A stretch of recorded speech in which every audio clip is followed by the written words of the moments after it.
Buenas tardes a todos. Antes que nada me presento, yo soy el doctor Cristian Arodi Cruz Bautista. Soy médico residente de segundo año de la especialidad de Imagenología Diagnóstica y Terapéutica en el Hospital General Dr. Gaudencio González Garza en el Centro Médico Nacional La Raza. En esta ocasión yo les voy a presentar una plática acerca de métodos de imagen seccional, principalmente en la región del abdomen, donde vamos a hablar de tres principalmente. Vamos a hablar sobre la tomografía computada hepática, la tomografía computada de páncreas y la colotomografía. Vamos a empezar con el primer método de estudio, que es la tomografía computada hepática. ¿Y cuáles van a ser los objetivos de la clase? Primero vamos a tener que evaluar cuál es la utilidad de la tomografía computarizada multidetector en un estudio multifásico, es decir, un estudio que combine imágenes adquiridas tanto pre como post administración de contraste para la caracterización de lesiones hepáticas. A su vez, conocer las diferencias radiológicas en un estudio de tomografía computada multifase que nos permita distinguir las diversas lesiones hepáticas. Y por último, describir cuál es la técnica a la hora de estar realizando este estudio. Y como introducción, bueno, la tomografía computada multicorte con técnica multifase va a ser el método de imagen más utilizado para el estudio hepático. Esta técnica va a ser dinámica. Esto quiere decir que vamos a precisar el uso de medio de contraste intravenoso para poder adquirir imágenes en una fase simple, una fase precontraste y fases postcontraste, donde podemos valorar una fase arterial, una fase venosa y una fase tardía. De igual manera, podemos hacer reconstrucciones multiplanares, reconstrucciones tridimensionales y reconstrucciones en proyecciones de máxima intensidad. Todo esto con el fin de que el radiólogo pueda caracterizar lesiones evaluando las distintas imágenes obtenidas tanto pre como post contraste y ver cómo se comportan las lesiones en las distintas fases vasculares. Hay que tener en cuenta dos puntos importantes, que va a haber una gran cantidad de lesiones hepáticas que no se van a poder visualizar en un estudio de tomografía simple. Y por el contrario, va a haber otras lesiones que van a mostrar un patrón específico de realce postcontraste.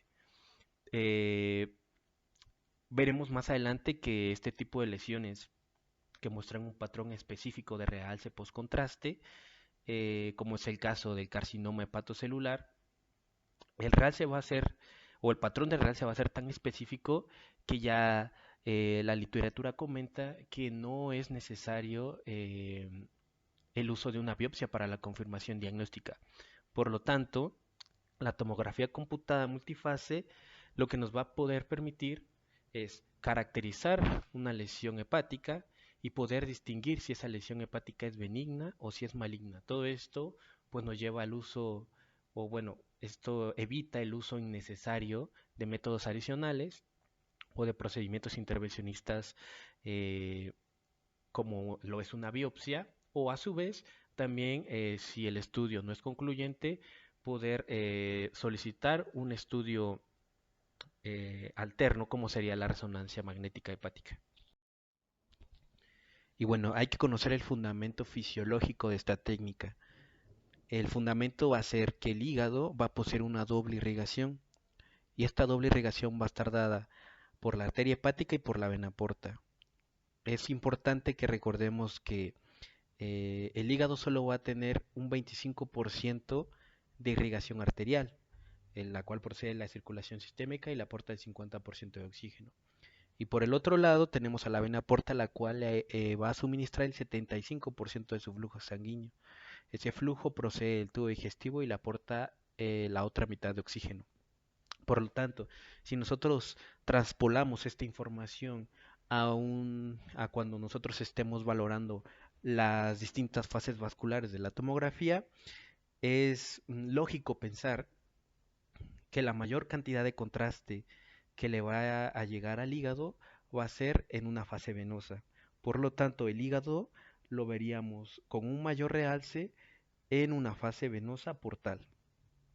Esto porque es importante, dado que el hígado tiene este doble suministro de sangre, va a dar como resultado el que se generen distintos patrones de realce. tanto entre los tumores o las lesiones hepáticas y el parénquima normal adyacente. Entonces vamos a ver que cuando nosotros estemos evaluando una lesión hepática nos vamos a encontrar con dos tipos principalmente. Las lesiones hipervasculares, las cuales su irrigación va a depender casi exclusivamente de la arteria hepática. Y lesiones hipovasculares, las cuales su irrigación va a depender de la vena porta. Entonces, dentro de estas lesiones, tenemos que conocer que va a haber lesiones hipervasculares o hipovasculares. Y a su vez, de estas puede haber lesiones tanto benignas como lesiones malignas. La lesión hipervascular benigna más frecuente va a ser el hemangioma. La lesión hipervascular maligna más frecuente va a ser el carcinoma hepatocelular. Es muy importante eh, epidemiológicamente conocer que estas dos lesiones hipervasculares son con las que más frecuentemente nos vamos a encontrar y sobre las cuales tenemos que conocer sus características radiológicas para hacer una adecuada distinción. Por el contrario, están las lesiones hipovasculares. La benigna más frecuente hipovascular va a ser el quiste hepático y la hipovascular maligna más frecuente van a ser las metástasis. Más adelante hablaremos que las metástasis principalmente van a comportarse como el tumor primario, por lo tanto pueden ser metástasis hipovasculares como hipervasculares. Ahora también vamos a tener otro tipo de lesiones que tengan un comportamiento pseudotumoral, la más frecuente, el absceso hepático, y como dato adicional, el lóbulo más frecuentemente afectado en estos casos es el lóbulo derecho. Ahora, ¿cuáles van a ser las indicaciones para realizar esta tomografía? La bibliografía nos comenta eh, como indicaciones cuando estemos ante el caso de una lesión hepática nueva de origen indeterminado en pacientes que no tengan antecedente de disfunción hepática o cirrosis, donde se incluye al adenoma, a la hiperplasia anular focal, a la enfermedad metastásica o al colangiocarcinoma. Otra indicación es en el seguimiento de lesiones previamente caracterizadas, donde podemos encontrar al carcinoma hepatocelular, al propio adenoma, la hiperplasia anular focal o la enfermedad metastásica, así como al colangiocarcinoma de igual manera. Y por último tenemos el seguimiento de pacientes con cirrosis. Sin embargo, otras fuentes bibliográficas nos comentan que el paciente prototipo al cual se le realiza esta tomografía va a ser un paciente con antecedente de cirrosis en el cual se le esté sospechando una lesión compatible con carcinoma hepatocelular. Ahora, dentro de las contraindicaciones, realmente las contraindicaciones van a ser las mismas que para cualquier método de imagen que precise el uso de medio de contraste, como lo es la alergia severa, la cual nos puede ocasionar un choque anafiláctico, laringoespasmo, broncoespasmo severo, el cual lleva al paciente a la muerte, pacientes con falla cardíaca, pacientes embarazadas, pacientes con hemorragia o ruptura vascular, y de lo más común, pacientes con enfermedad renal, ya sea una enfermedad renal aguda, la cual muestra un aumento de la creatinina mayor del 30% sobre la creatinina basal, o una enfermedad renal crónica en estadio 4 o 5 con una tasa de filtrado glomerular menor a 30 mililitros por minuto, los cuales no tengan un tratamiento sustitutivo. Ahora, hablando un poco de la técnica, dado que a este paciente le vamos a administrar medio de contraste intravenoso, pues obviamente necesitamos que este paciente venga canalizado. Tiene que tener una canalización periférica que esté permeable con el uso de una llave de 3 vías. Este paciente debe de tener un punzocat de 18 o de 20 gauge, es decir, un punzocat verde o rosa. El cálculo de contraste, la bibliografía nos marca que va a ser de 1.5 a 2.5 mililitros por kilogramo de peso corporal. Sin embargo, esto puede variar. En mi sede, por ejemplo, usamos una fórmula la cual consiste en el peso corporal del paciente por una constante que es 450. Esto dividido entre la concentración del medio de contraste que estemos utilizando en ese momento. El pitch va a estar en una relación de 1.25 milímetros a 1. El kilovoltaje va a ser de 120 y el miliamperaje va a ser de 225. Algo de suma importancia va a ser la velocidad de administración del medio de contraste, la cual debe ser de 3 a 5 mililitros por segundo. El bolo de solución salina va a ser de 30 a 40 mililitros con la misma velocidad de inyección que el medio de contraste. Ahora, dentro de las consideraciones técnicas, eh, se recomienda un grosor de corte menor de 5 milímetros. Sin embargo, hay otras bibliografías que nos comentan que el grosor de corte debe ser de 2 a 3 milímetros. Esto preferentemente en las reconstrucciones multiplanares. Bien, ahora hablando de las diferentes fases que vamos a tomar. La fase arterial la podemos adquirir ya sea con un seguimiento del bolo, el bolus tracking, o con un retardo en el tiempo de adquisición. Si la adquirimos con un bolus tracking, ¿qué es lo que vamos a hacer? Vamos a colocar el ROI a nivel de la aorta, a nivel del E1 principalmente, y lo vamos a programar para que detecte un realce de 100 a 150 unidades Hounsfield. Después de que detecte este realce, le vamos a dar un tiempo de retardo de 15 a 30 segundos para que tome la adquisición. Por el contrario, si lo hacemos con programación de tiempo, vamos a programar el retardo en la adquisición de 30 a 45 segundos después de la inyección de medio de contraste al estar utilizando un caudal de 3 a 5 mililitros por segundo. La fase venosa portal la vamos a adquirir de los 60 a los 75 segundos después de la inyección de medio de contraste. Y una fase tardía la vamos a adquirir de 2 a 5 minutos. Sin embargo, esto puede variar. Hay bibliografías que incluso mencionan una fase tardía hasta los 10 minutos. Y dentro de las reconstrucciones multiplanares se recomienda hacer reconstrucciones tanto sagital como coronal. En este caso les presento el protocolo que utilizamos en el Centro Médico Nacional La Raza, donde de igual forma tenemos una fase simple, fase arterial, fase venosa portal y tardía, en donde utilizamos, bueno, para la adquisición utilizamos el seguimiento del bolo, el bolus tracking, en donde le vamos a dar un retardo una vez que detecte el realce en la aorta de 10 segundos para la adquisición de la fase arterial. Posteriormente ahí vamos a dar un retardo de 40 segundos para la fase venosa portal y de ahí vamos a adquirir una fase tardía hasta los 3 minutos. Ahora, si bien el tiempo de exploración es importante, casi igual de importante es la velocidad de inyección del medio de contraste, dado que para las imágenes en fase arterial los mejores resultados se van a obtener a una velocidad de inyección de 5 mililitros, dado que cuando nosotros usamos un caudal de 5 mililitros habrá más contraste entregado al hígado y este contraste va a llegar a una concentración más alta. Aquí tenemos dos ejemplos. En el ejemplo de arriba es una magnificación de tomografía computada de abdomen en fase contrastada, fase arterial, en la cual se utilizó un caudal de 2.5 mililitros por segundo. Podemos ver que realmente si bien hay un realce a nivel de la aorta, el realce arterial en el hígado no es tan notorio, a diferencia de que si usamos un caudal de 5 mililitros por segundo, ¿no? Podemos ver, si bien la aorta con un mayor realce, podemos ver las estructuras arteriales del hígado con mayor cantidad de contraste, así como ya una mayor cantidad en el parénquima. Ahora, vamos a empezar a hablar de las diferentes fases. Primero vamos a adquirir una fase precontraste, una fase simple. ¿Cómo vamos a ver nosotros el hígado en una fase simple? La densidad fisiológica del parénquima hepático varía de persona a persona, pero se va a encontrar en un rango de 55 a 65 unidades Hounsfield.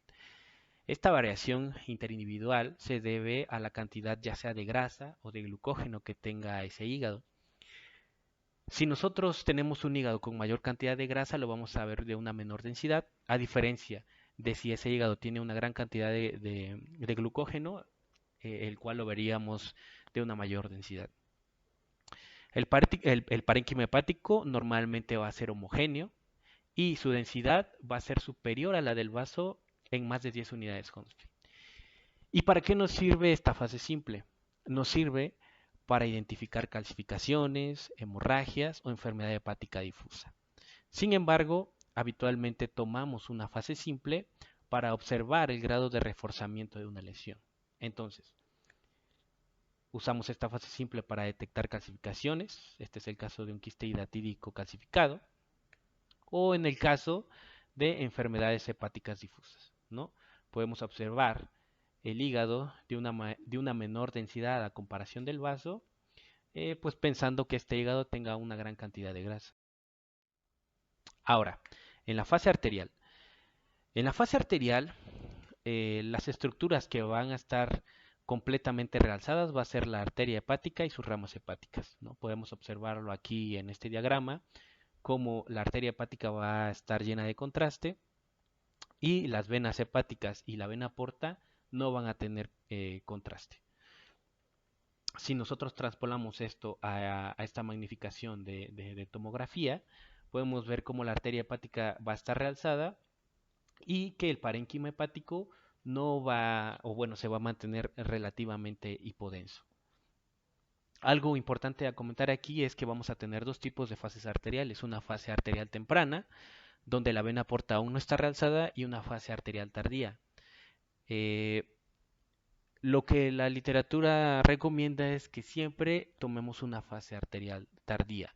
En esta fase arterial tardía, la vena porta ya va a mostrar un pequeño realce, como es en este caso, ¿no? Podemos ver, si bien la arteria hepática, podemos también notar que la vena porta tiene una pequeña cantidad de medio de contraste en su interior. Por lo tanto, ¿por qué se prefiere una fase arterial? Porque va a haber lesiones como lo es el carcinoma hepatocelular, que estos solo pueden mostrar un realce en esta fase.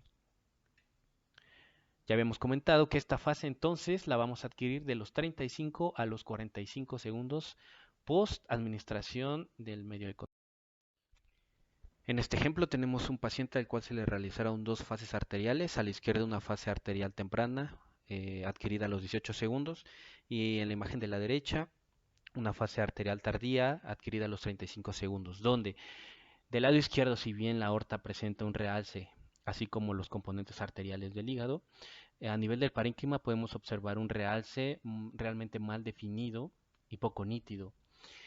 Ahora, en la fase arterial tardía podemos ver que esa lesión a nivel del parénquima ya muestra un realce pues más definido y más significativo. Por lo tanto, siempre debemos adquirir una fase arterial tardía.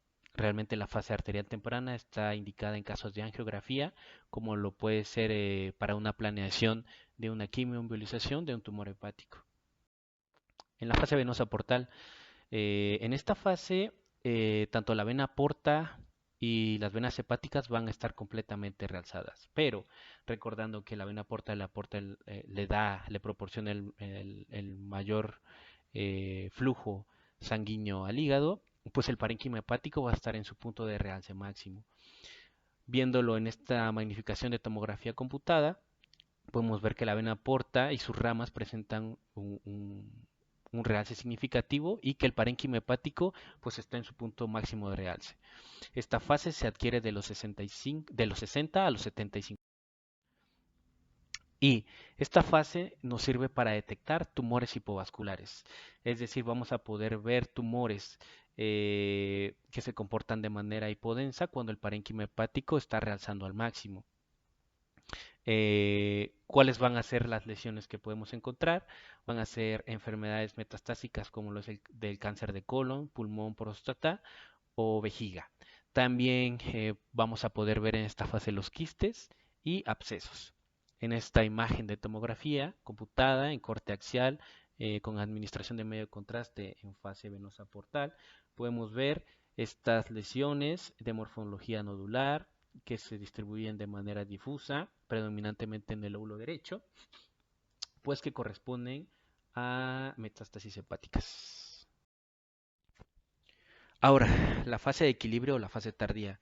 Esta fase va a mostrar a la vena porta y a las venas hepáticas con un realce, pero este realce va a ser menor que el observado en una fase venosa portal. El parénquima hepático de igual manera va a tener un pequeño realce, pero obviamente menor que en la fase portal. ¿Para qué nos sirve esta fase? En esta fase se van a hacer visibles tumores que pierden contraste más lentamente que el hígado. Aquí podemos observar esta magnificación de tomografía donde tanto el parénquima como los vasos portales, si bien muestran un realce, este es menor al de una fase portal. Esta se va a adquirir de los 2 a los 5 minutos o hasta los 10 minutos. Ahora, vamos a empezar a hablar de diferentes conceptos. El primero de ellos es el concepto de lavado de washout. Esto se refiere a qué tan rápido una lesión pierde medio de contraste a diferencia del parénquima adyacente. Poniendo un ejemplo, tenemos las siguientes imágenes de tomografía, donde en la primera imagen tenemos una tomografía abdominal en fase simple, donde observamos a nivel del lóbulo hepático derecho una lesión nodular de bordes definidos de baja densidad, que a la administración de medio de contraste en una fase arterial tardía podemos observar que esta lesión muestra una captación intensa del medio de contraste y que en la fase venosa portal esa lesión pierde contraste de manera central. Por lo tanto, podemos decir que esa lesión tuvo un lavado rápido, es decir, perdió medio de contraste de una forma muy acelerada a partir de la fase arterial a la fase venosa. Y en la fase tardía podemos observar que esa lesión se comporta de manera totalmente hipodensa, por lo tanto tuvo un lavado completo. Este patrón es característico del carcinoma hepatocelular y es importante que lo conozcamos, dado que si en algún momento encontramos este patrón en una lesión, en un paciente con cirrosis principalmente, podemos afirmar que ese es un carcinoma hepatocelular y pues prescindimos del uso de la biopsia. Otro concepto importante es el concepto de reforzamiento centrípeto. Este reforzamiento o este patrón de realce lo vamos a encontrar principalmente en el hemangioma. El hemangioma es la lesión hipervascular benigna más frecuente del hígado, la cual histológicamente se define como un espacio vascular agrandado delimitado por endotelio, el cual va a tener un flujo sanguíneo lento. Por lo tanto, cuando nosotros estemos ante este tipo de patrón, lo que vamos a observar es que en la fase arterial temprana la lesión va a mostrar un reforzamiento de tipo nodular periférico, que en las fases portales este reforzamiento se va a ir extendiendo hacia el centro de manera continua, por lo tanto va a tener un reforzamiento hacia el centro, un reforzamiento centrípeto. Por lo tanto, en una fase tardía vamos a observar que esa lesión se va a mostrar completamente llena de contraste en su totalidad. Por lo tanto, podemos decir que tuvo un reforzamiento centrípeto y que aparte de esa lesión, pues está perdiendo contraste más lentamente que el parénquima hepático adyacente. Este tipo de patrón es común o es típico del hemangioma. Muy bien, ahora, nosotros cuando hacemos la diferencia de densidades de una lesión, la hacemos generalmente con el parénquima. Sin embargo, en el caso del hemangioma, al ser una lesión vascular o bueno, de comportamiento vascular, vamos a hacer la diferencia de densidades con las estructuras vasculares. Por ejemplo, en esta magnificación de tomografía en fase simple vemos esta lesión de densidad, de baja densidad, de morfología redonda, la cual se muestra isodensa a los vasos sanguíneos. En una fase arterial, esa lesión se hace isodensa a las arterias y en una fase venosa portal se hace isodensa a las venas. Por lo tanto, si nosotros estamos ante la sospecha de un hemangioma, tenemos que ver característicamente este tipo de reforzamiento en las distintas fases. Si no vemos este tipo de reforzamiento en las distintas fases, realmente tendríamos que olvidarnos de pues, el diagnóstico de hemangioma. Bien, en cuanto a las lesiones hipervasculares, ya habíamos comentado, puede haber benignas o malignas. Las lesiones hipervasculares en su mayoría van a ser lesiones benignas y se van a incluir tumores hepáticos primarios como la hiperplasia nodular focal, el adenoma y el hemangioma. Recordando que estas lesiones pues se van a o van a captar contraste muy intensamente en fases arteriales, por lo tanto en fases arteriales van a ser, si bien no indistinguibles, muy difíciles de caracterizarlas y distinguirlas de unas a otras. En estas magnificaciones de tomografía computada, de, de izquierda a derecha vamos a tener a un caso de carcinoma hepatocelular.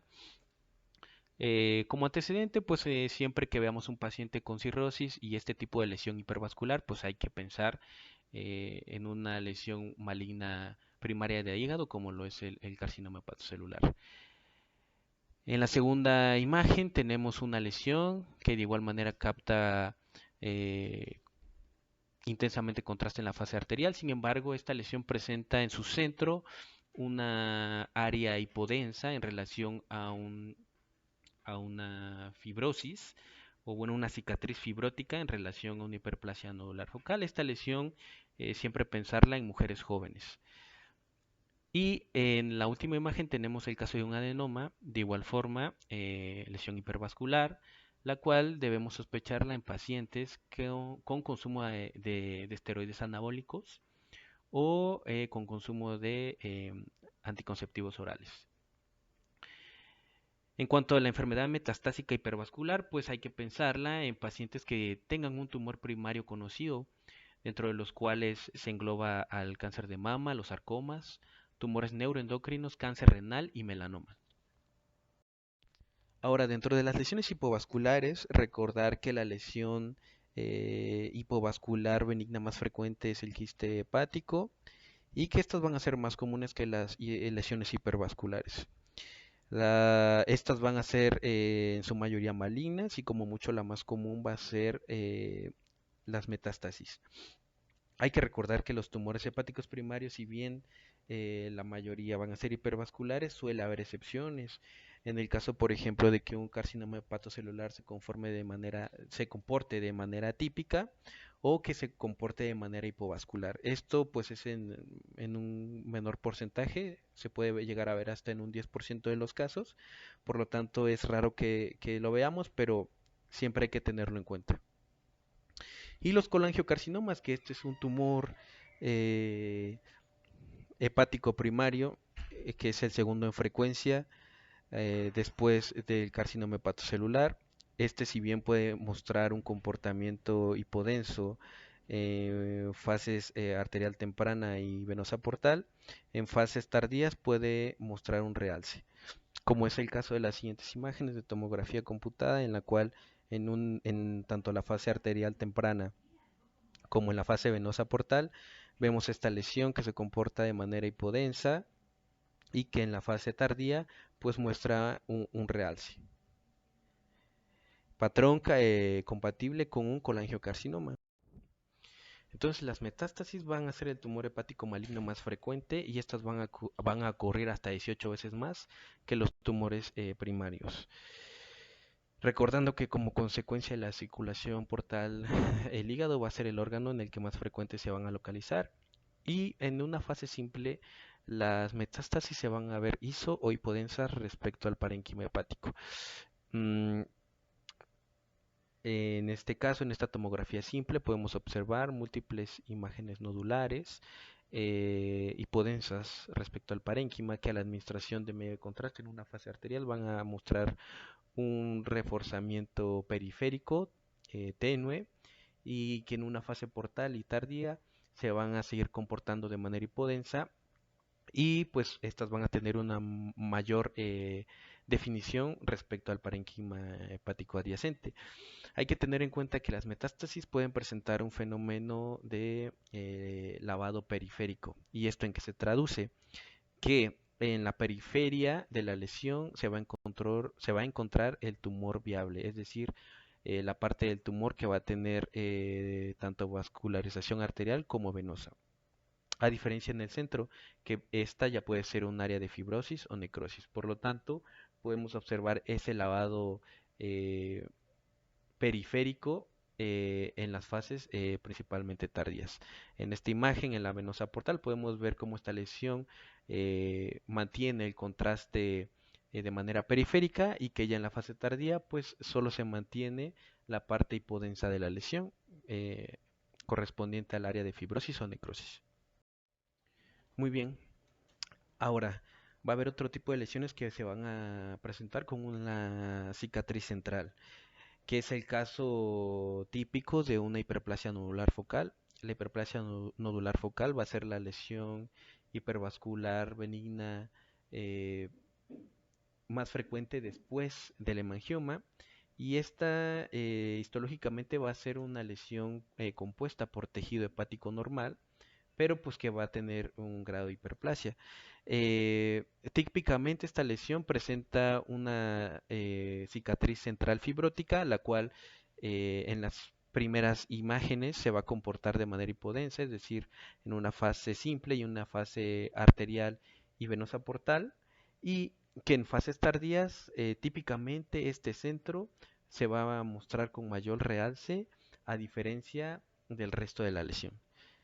Entonces, estas lesiones con cicatriz típicamente va a ser o la vamos a encontrar en la hiperplasia nodular focal, también la podemos encontrar en el carcinoma fibrolaminar, en el colangiocarcinoma y en el carcinoma hepatocelular.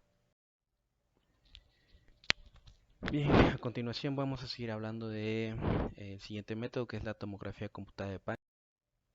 Como objetivos al hablar de esta técnica vamos a reconocer las distintas fases de la tomografía pancreática en fase dual, conocer el protocolo actual, así como las nuevas recomendaciones para una mejor calidad de imágenes y conocer las indicaciones para realizar una tomografía pancreática dinámica.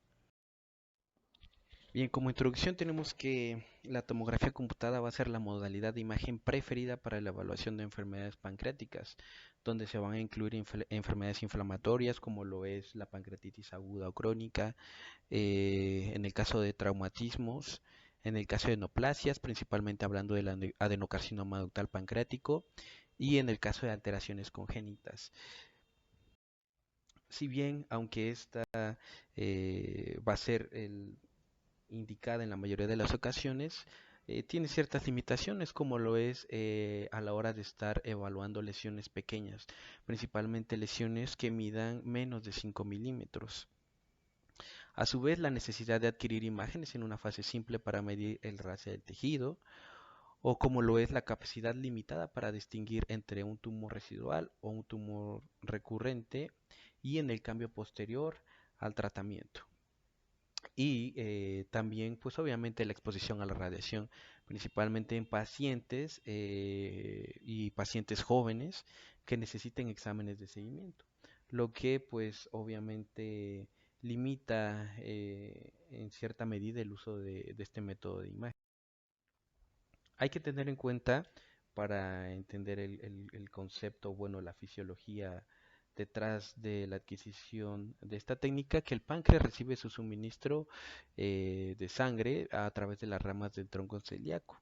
Por lo tanto, el realce del páncreas se va a generar antes que el realce máximo del hígado en una tomografía computada dinámica. Hay que recordar que la tomografía de páncreas va a requerir de protocolos específicos con agentes de contraste intravenosos. Esto para lograr un contraste óptimo entre el tejido pancreático normal y las lesiones. Entonces, el protocolo actual de tomografía computada de fase dual para el estudio del páncreas, bueno, va a ser una doble fase, una fase pancreática y una fase venosa portal.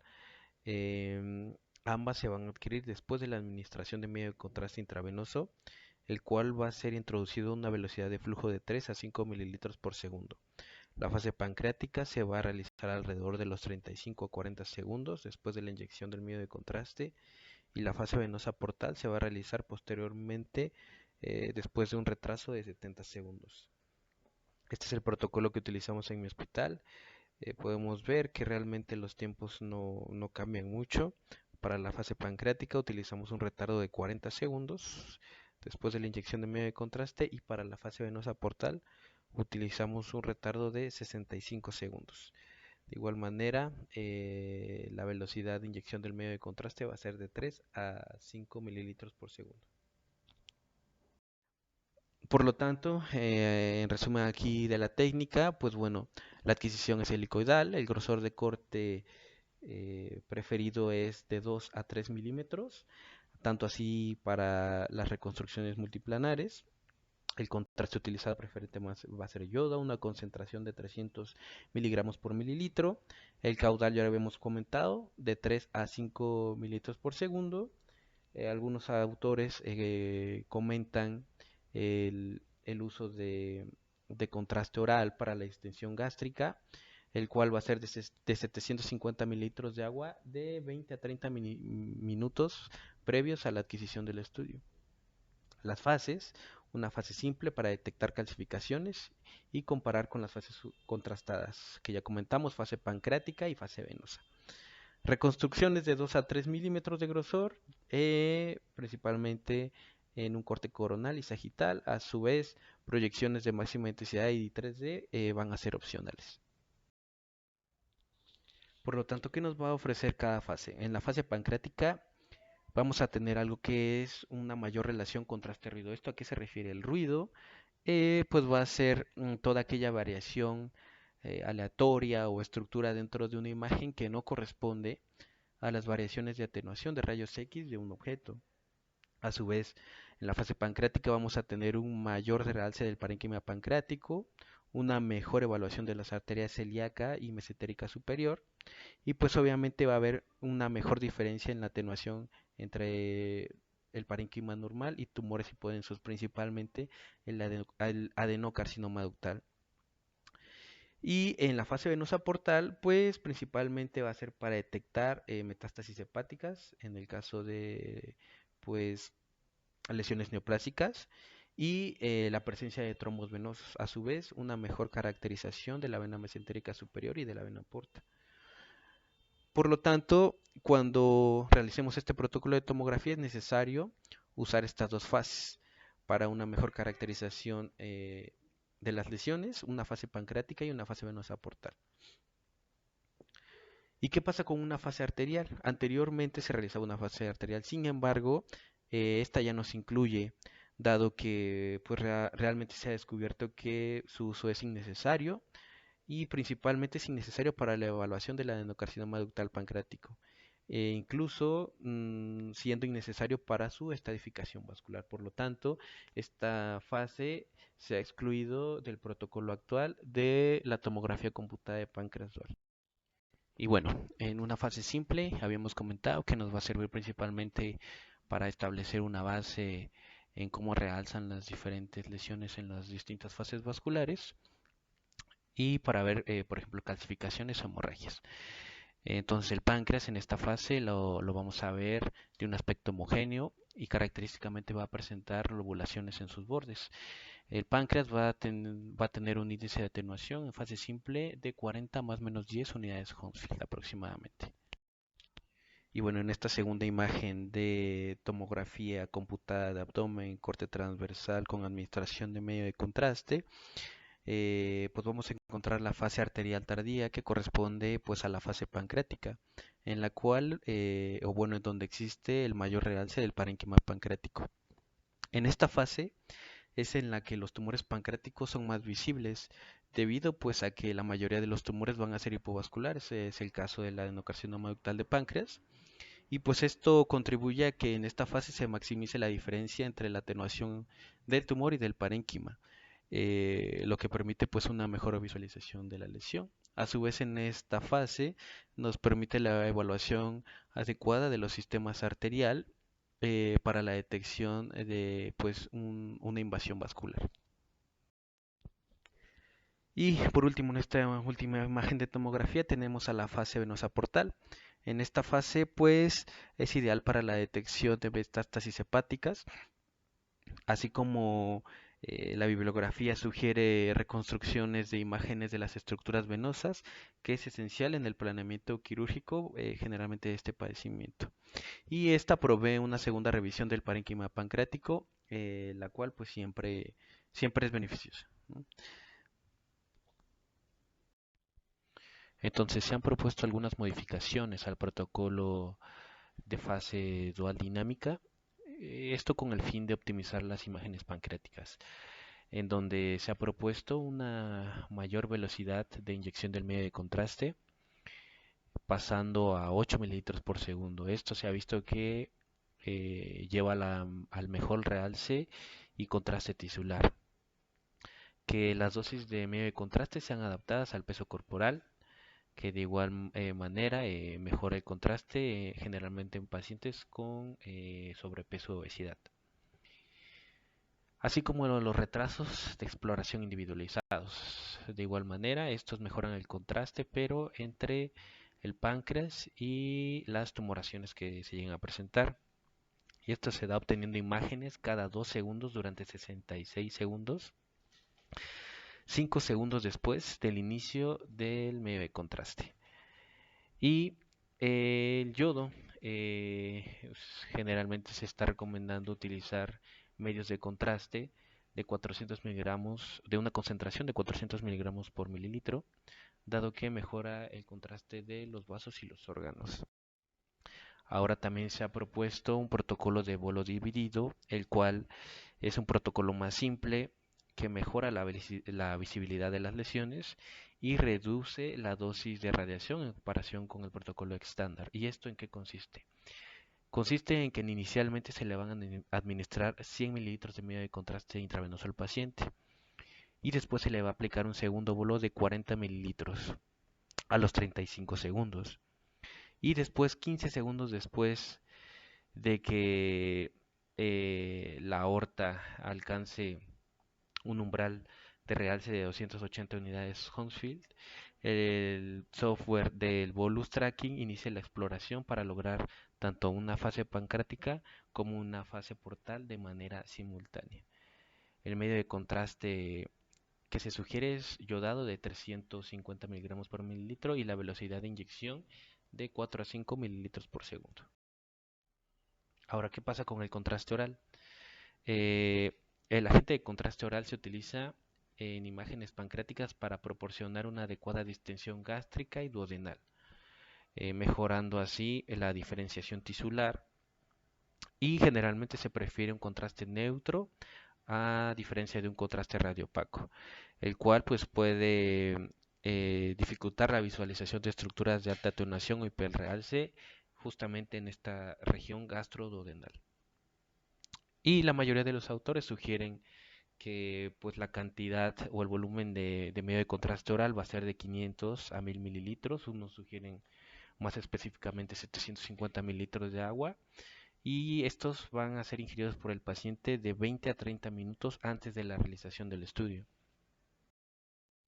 Y bueno, otras de las modificaciones actuales es tomografías computadas de bajo voltaje. Eh, Se ha visto que en las adquisiciones con un bajo voltaje se aumenta el contraste entre las lesiones, ya sean hiper o hipovasculares, y el parénquima sano subyacente. Anteriormente, estas adquisiciones de bajo voltaje no se realizaban de manera rutinaria, dado que pues el software disponible no tenía la capacidad para satisfacer las demandas de esta técnica. Observar marcado con la flecha blanca una lesión hipodensa circular que rodea la arteria mesentérica superior. En la adquisición de 100 kilovoltios se puede ver una mejor o bueno un mejor contraste entre la lesión hipodensa y el parénquima subyacente. Sin embargo, estos protocolos de bajo voltaje siguen siendo subóptimos en pacientes obesos y en pacientes que tienen prótesis metálicas. En estos pacientes se va a recomendar protocolos, pues el protocolo estándar de 120 kilovoltios en lugar de una adquisición de bajo voltaje. Y bueno, a continuación les traigo unos ejemplos en los cuales nosotros podemos utilizar la tomografía computada pancreática dinámica, por ejemplo en el caso de un traumatismo pancreático. En este caso utilizamos este método de imagen en pacientes que estén hemodinámicamente estables. La bibliografía maneja que en este tipo de pacientes con traumatismo el bolo IV debe de ser de 100 a 150 mililitros de contraste de medio de contraste inyectado a 3 a 5 mililitros por segundo, seguida de un bolo de solución salina de 30 a 70 mililitros, inyectados al mismo caudal que el medio de contraste. Aquí lo que se obvia es el medio de contraste oral, dado que contribuye a un retraso en la tomografía computada y pues no se utiliza en estos pacientes que tienen un traumatismo cerrado. En el siguiente ejemplo tenemos un caso de un niño que llega a urgencias después de un accidente en su bicicleta donde el manillar lo golpea en el abdomen y podemos observar en la tomografía computada de abdomen, en corte transversal, en ventana para tejidos blandos con administración de medio de contraste en una fase venosa portal, eh, donde podemos observar una hipodensidad de morfología lineal a nivel del cuello del páncreas, donde tanto la cabeza, el cuerpo y la cola están realizando normalmente. A su vez, también podemos observar una lesión de morfología lineal hipodensa ubicada en el segmento 2 del hígado en relación a una laceración hepática. Entonces, otra de las patologías en donde podemos utilizar este protocolo va a ser en las enfermedades inflamatorias como la pancreatitis. La tomografía con contraste pues va a ser adecuada para el diagnóstico. De igual manera, no es necesaria una fase arterial y en caso de que el paciente cursara con una insuficiencia renal que le impidiera que nosotros le administremos medio de contraste intravenoso, se prefiere el uso de la resonancia magnética sin contraste a adquirir una tomografía computada simple.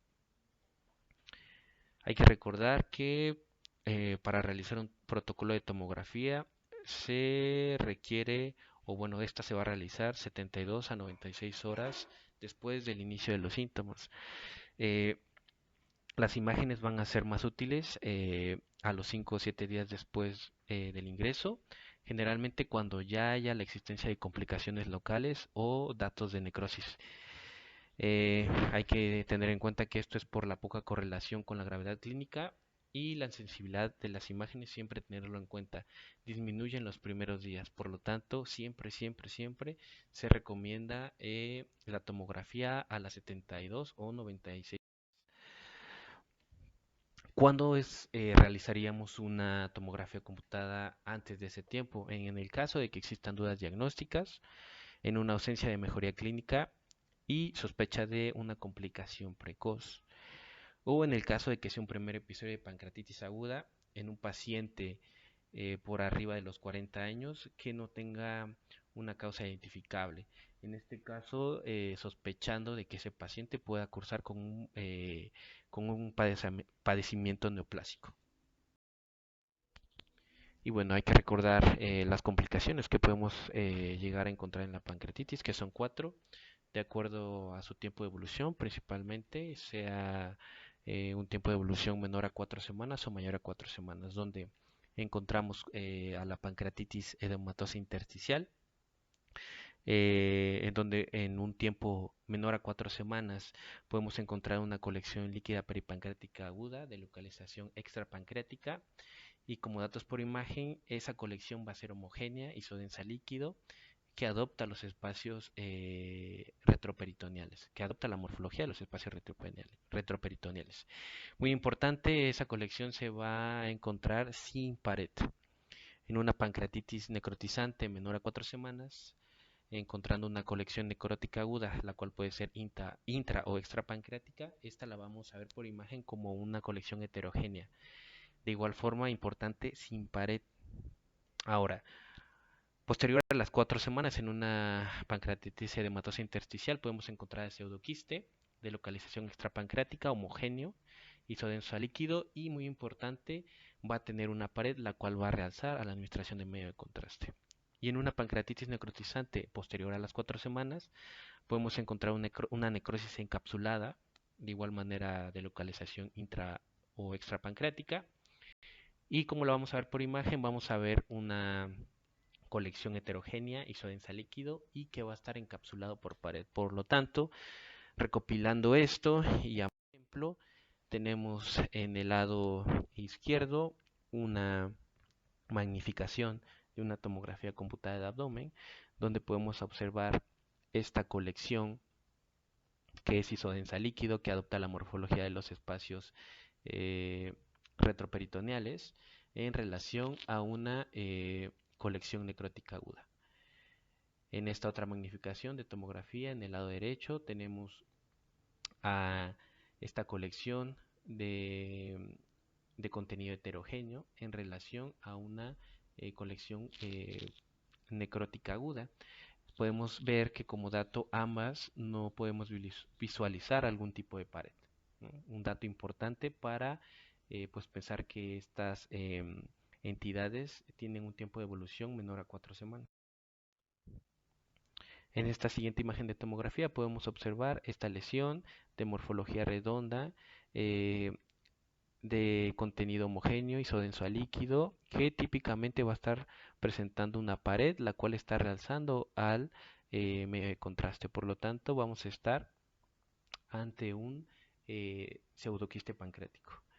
Y por lo contrario, tenemos a esta otra imagen en la cual encontramos una colección, la cual es heterogénea. Si bien es isodensa líquido, podemos encontrar múltiples imágenes isodensas a aire y como dato principal, pues el hecho de que esta lesión pues tenga una pared la cual realza el medio de contraste. En este caso estaríamos ante una colección necrótica eh, como complicación encontrada posterior a las 4 semanas.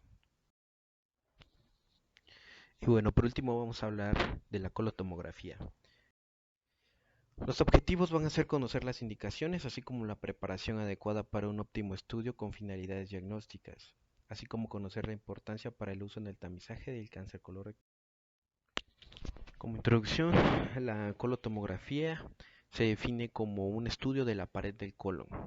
Este estudio de la pared se realiza después de insuflar el colon con aire por vía rectal y esto con el fin de detectar lesiones.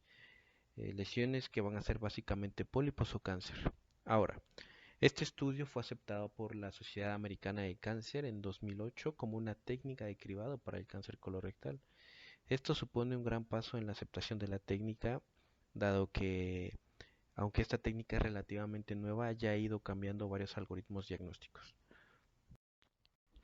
Dentro de las indicaciones va a ser una prueba de tamizaje para el carcinoma colorectal. También va a ser una evaluación del colon después de una colonoscopia óptica incompleta o fallida. Esto puede deberse a áreas de estenosis proximal, adherencias, flexuras, colon redundante, todo lo que pues no permita que el colonoscopio llegue hasta el ciego. Por lo tanto, esta es una opción en tales casos. Otra indicación va a ser para evaluar zonas de estenosis. Podemos evaluar neoplasias obstructivas detectadas por colonoscopia convencional y en pacientes con contraindicaciones o que rechacen la colonoscopia convencional. A su vez también va a estar indicado en pacientes con carcinoma colorectal, los cuales ya cuenten con una biopsia y por lo tanto un diagnóstico. Nos va a servir para la estadificación y para la vigilancia. Y bueno, dado que esta técnica tiene un menor riesgo de perforación a diferencia de la conoscopia óptica, tiene una mejor sensibilidad de alrededor del 82 al 92% para detección de adenomas a partir de 1 centímetro, es decir, de lesiones clínicamente significativas y de que se puede realizar cada 5 años si resulta normal. En 2017 este artículo la consideró como una de las mejores técnicas de screening para detección del cáncer colorectal en pacientes con un riesgo de desarrollo intermedio. Bien, ahora ¿cuáles van a ser las contraindicaciones? Va a haber contraindicaciones absolutas y relativas. Dentro de las absolutas vamos a encontrar condiciones inflamatorias agudas, tal sea el caso como diverticulitis aguda, una colitis ulcerosa en etapa activa o una enfermedad de Crohn. Es decir, como absoluto podríamos englobar simplemente que el paciente presente un abdomen agudo. Otra contraindicación absoluta sería la cirugía abdominal o pélvica reciente. Dentro de las relativas, la colotomografía va a ser más difícil realizar si hay una colostomía, dado que el hecho de que no exista un esfínter natural que retenga gas, pues va a ser muy difícil que nosotros podamos distender adecuadamente el colon y por ende que la colonoscopia virtual pues tenga parámetros de calidad para que sea diagnóstica. Contraindicaciones generales de la tomografía, por ejemplo, embarazo, claustrofobia, antecedentes de alergia grave y pacientes con altos riesgos de un tumor gastrointestinal, por ejemplo, el síndrome de Lich, una poliposis. En estos tipos de pacientes, pues realmente una colonoscopia virtual no está indicada para la detección del cáncer colorectal. Ahora, este estudio presenta tanto ventajas como desventajas sobre la colonoscopia óptica. Dentro de las ventajas, obviamente este va a ser un procedimiento muchísimo menos invasivo y por lo tanto presenta una menor tasa de complicaciones. Una de las complicaciones reportadas es la perforación, sin embargo, la perforación o el riesgo de perforación en estos pacientes es del 0.009%, dado que se tiene que insuflar el colon y esto en el caso de que hubiera una zona focal de estenosis pues conlleva un riesgo de perforación, sin embargo es mínimo. Aún así pues se prefiere o se sugiere el uso de consentimiento informado siempre que se realice esta técnica. Dentro de las ventajas pues es que toma menos tiempo, pues se puede visualizar el colon más allá de la obstrucción o del estrechamiento y se puede detectar patología extracolónica como es el caso de pacientes con ya un diagnóstico de cáncer colorectal para estadificación y vigilancia. Ahora dentro de las desventajas, como hablaremos más adelante, es los residuos fecales, ya sean sólidos o líquidos, los cuales pues pueden ocasionar una interpretación errónea dado que pueden simular lesiones o pueden ocultar lesiones. En este caso, no se puede tomar una biopsia al momento de estar realizando el procedimiento y pues obviamente el riesgo que conlleva la exposición a radiación ionizante. Ahora, hay que hablar sobre cómo pues preparar el colon correctamente para realizar este estudio. Durante los primeros años las preparaciones realmente eran las mismas que para la colonoscopia óptica, es decir, estaban basadas en agentes catárticos. Pero ¿qué es lo que pasaba? Aún así, cuando esta preparación se basara en este tipo de agentes y que los pacientes eh, siguieran todas las indicaciones, siempre había una cantidad de residuo importante, lo cual causaba que pues hubiera falsos positivos, es decir, que hubiera lesiones, hubiera, perdón, residuos fecales que simularan lesiones, o pues que estos mismos residuos ocultaran lesiones. Por lo tanto, el método se basaba principalmente en la movilidad de las lesiones, lo cual era muy poco específico.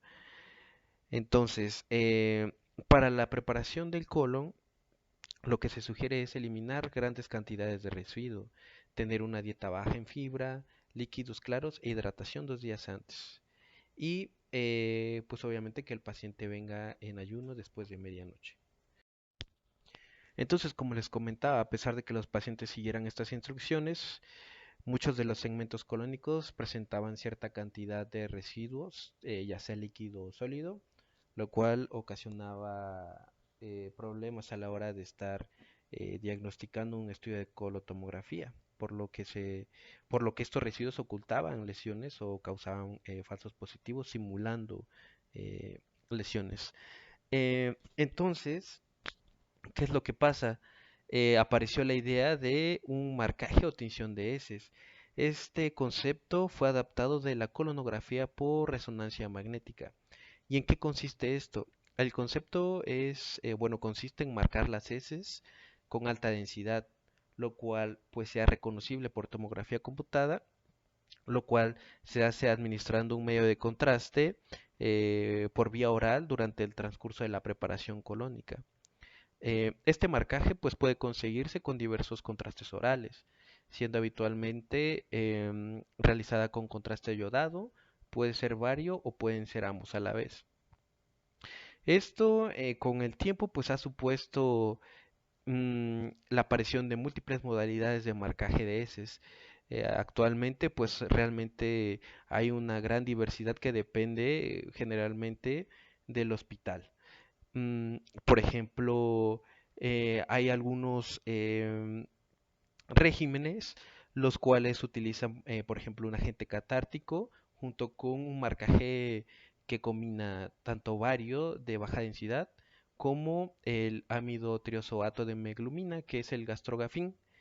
Sin embargo, por ejemplo, recientemente se han desarrollado otro tipo de preparaciones que eliminan completamente el agente catártico, con el fin de que, pues, el estudio de colotomografía sea de una mejor tolerancia, lo cual consiste en solo administrar varias dosis de gastrografín días previos acompañados con una dieta pobre en residuos. Por lo tanto que se mejora la tolerancia y se evitan el uso de agentes catárticos, los cuales generalmente ocasionaban trastornos electrolíticos eh, que pues especialmente en pacientes de edad avanzada les generaban muchas incomodidades. En este ejemplo, pues tenemos un estudio de colotomografía en 2D, donde justamente podemos observar la utilidad del marcaje de heces, ¿no? Este marcaje fecal permite que nosotros identifiquemos fácilmente una lesión polipoidea gracias a esta diferencia entre las densidades, ¿no? Imaginemos por un minuto que no, bueno, que este residuo no estuviera con un marcaje, realmente la identificación de la lesión sería pues realmente difícil.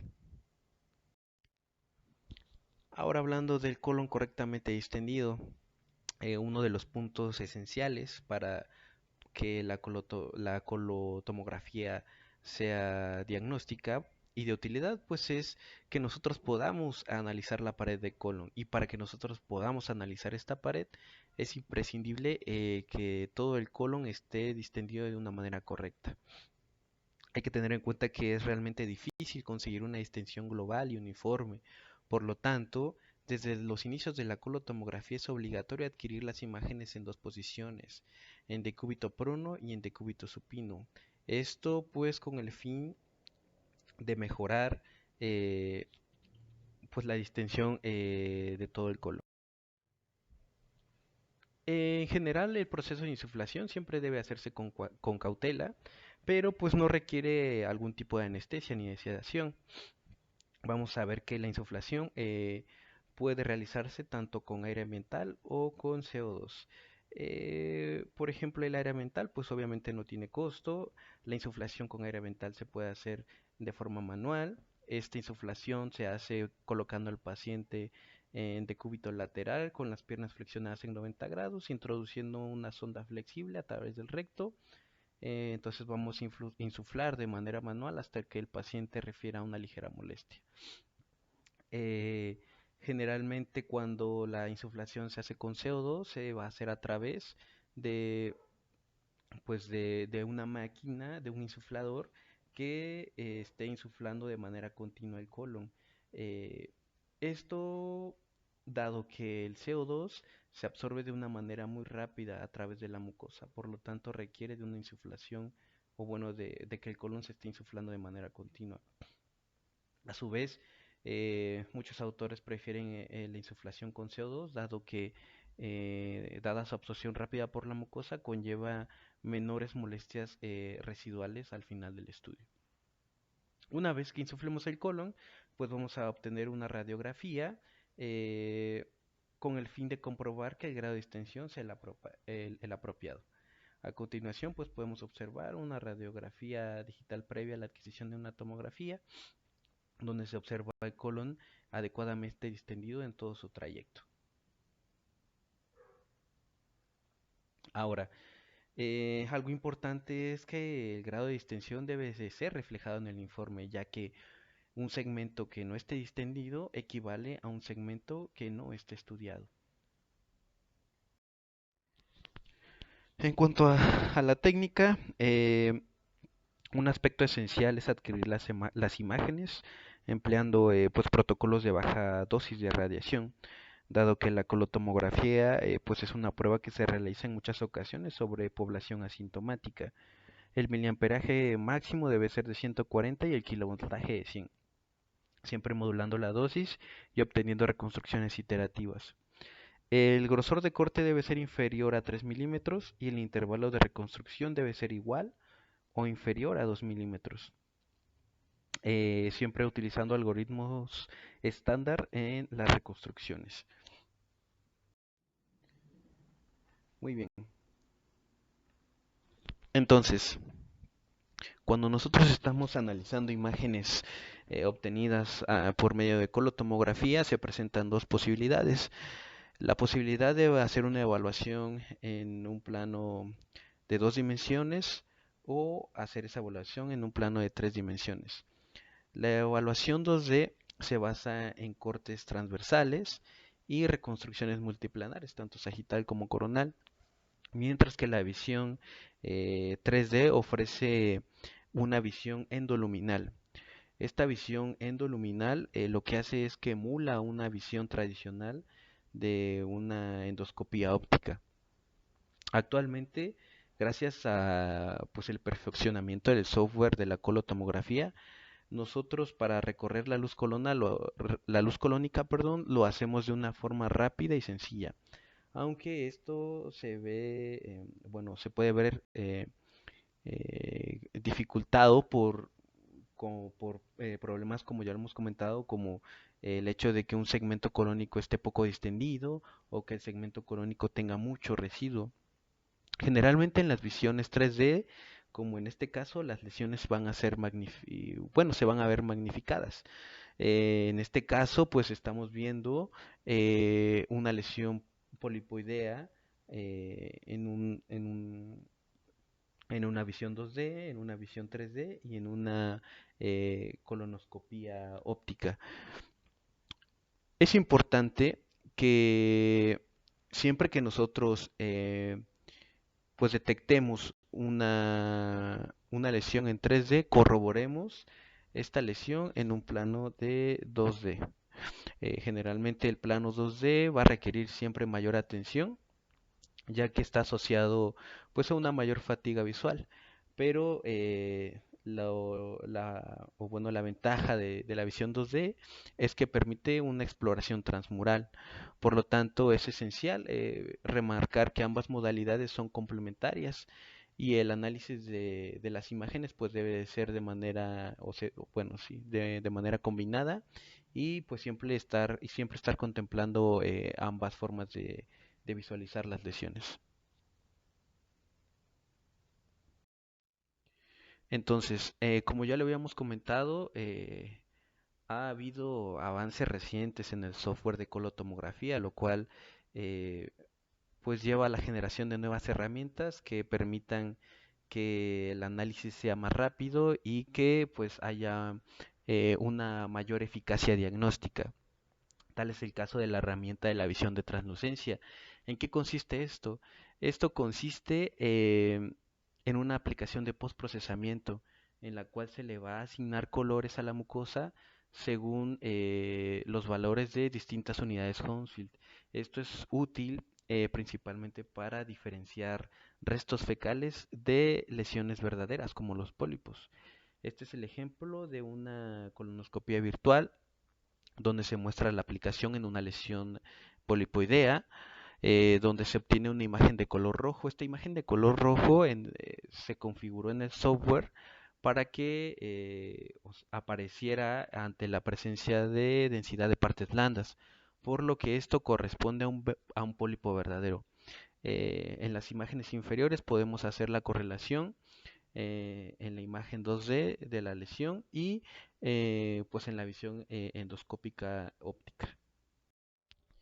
Bien, ahora vamos a hablar de los pólipos clínicamente significativos y su detección por colotomografía.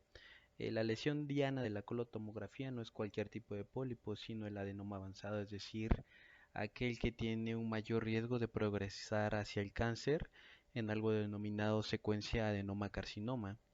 El adenoma avanzado va a ser, o bueno, se va a definir como aquel que presenta un tamaño igual o superior a 1 centímetro y que tiene un importante componente velloso.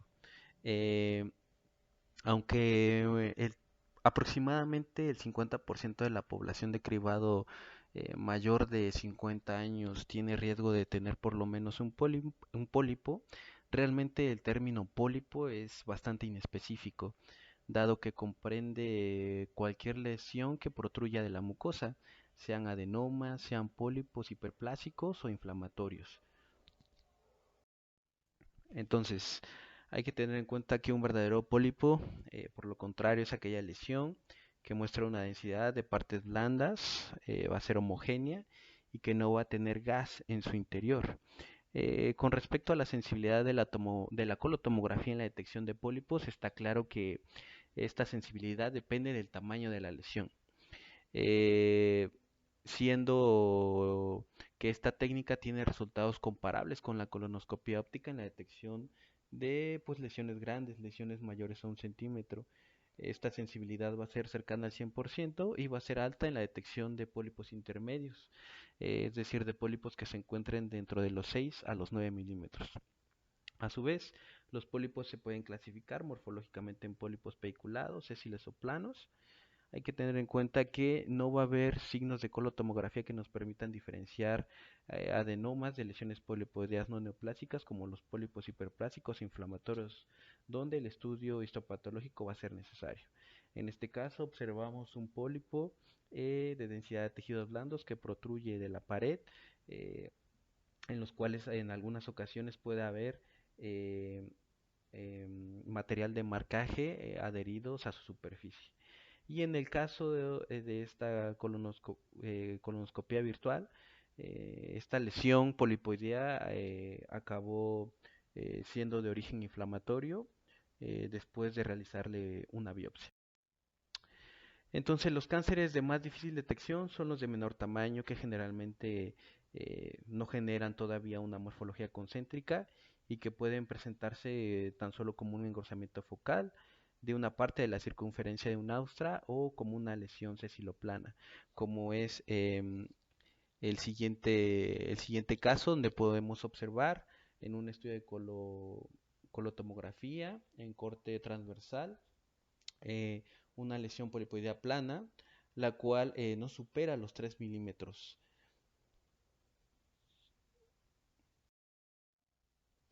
Entonces, algunos tipos concretos de pólipos pueden caracterizarse un poco más, como en el caso de los adenomas vellosos, los cuales se pueden reconocer sus vellosidades y en ocasiones pueden contener atrapados material de marcaje o gas. Esto en algunas ocasiones pues puede dificultar su diagnóstico. En este caso tenemos estas dos imágenes de colotomografía en 2D donde se observa un adenoma velloso, donde se pueden identificar estas vellosidades en el pólipo. Ahora, cuando nosotros estemos interpretando, ¿qué es lo que debemos reportar? Debemos reportar el tamaño de la lesión. Lesiones de 6 milímetros o mayores, que son lesiones intermedias. Vamos a medir el eje mayor de la cabeza del pólipo, excluyendo el pedículo, tanto en adquisiciones 2D y 3D. Hay que reportar la morfología, si es sésil, si es pediculado o es plano, y la localización de la lesión, es decir, el segmento corónico en el que se encuentre, recto, sigmoides, colon descendente, ascendente y ciego. Y el índice de atenuación, si esta lesión está atenuando a tejido blando o a grasa. Ahora, para la lectura de las lesiones detectadas por colotomografía se ha sistematizado una clasificación que es conocida como el CIRATS, con el pronóstico de protocolizar la forma de describir los hallazgos en los informes. No es el tema específico, este se verá después en las clases, pero se los dejo para que lo conozcan. Entonces, ¿cuáles van a ser los principales pitfalls a la hora de estar eh, evaluando una colotomografía? El residuo fecal excesivo, dado que puede dar falsos positivos simulando lesiones o puede pues ocultar lesiones. Excesivo fluido del colon, lo que limita principalmente la exploración en imágenes 3D y un colon pues que no esté extendido, dado que un segmento colapsado del colon lo podemos malinterpretar como un tumor y podemos también pasar desapercibido una lesión polipoidea dentro de un colon colapsado.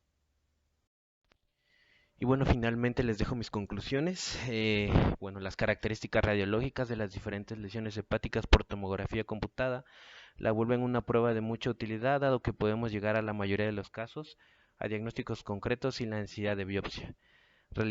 Realizar una colotomografía con parámetros de preparación y adquisición adecuados nos permiten una correcta valoración de lesiones clínicamente significativas en la detección del cáncer colorectal. Y conocer las nuevas recomendaciones de tomografía computada pancreática permiten una mejor resolución y caracterización de lesiones, exponiendo al paciente a una menor cantidad de radiación, por tanto volviéndolo un método ideal para la evaluación del páncreas. Muchas gracias por su atención.